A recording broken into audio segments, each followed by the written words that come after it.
Hey everybody, we are here on the back side of the orchard.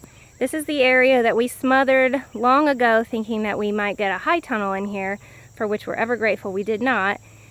But then we realized that this is actually a fairly wet zone in here, and it started growing sedges and bulrushes all on its own. So definitely a sedge meadow, and then a ton of European grasses. So we, in the interest of labor saving of ourselves and experimenting so that we can share with others, decided to let, of course, the strong native goldenrods and asters come in, because they can always outcompete the European grasses. They're really superstars of the native plant community.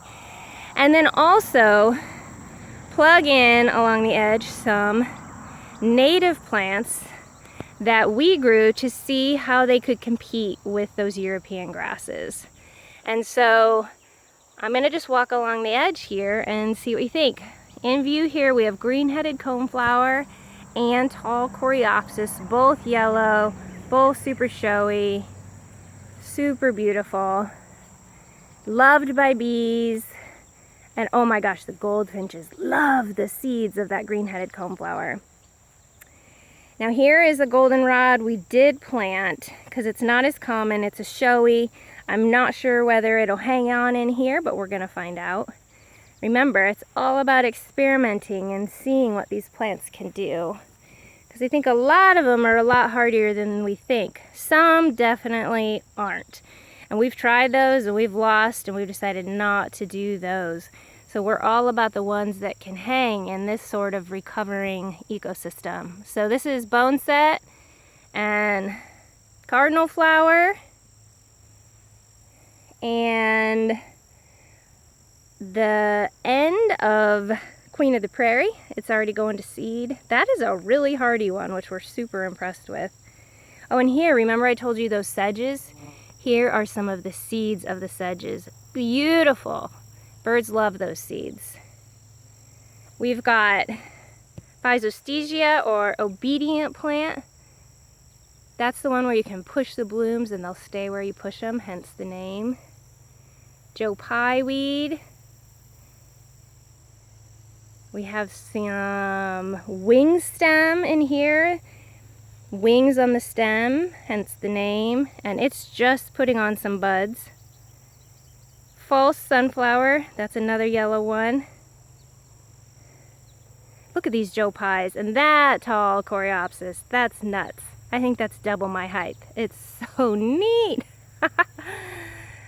And, okay, moving along. So remember, this is this edge that we stuck all these native plants into the sod. Wild senna, bergamot,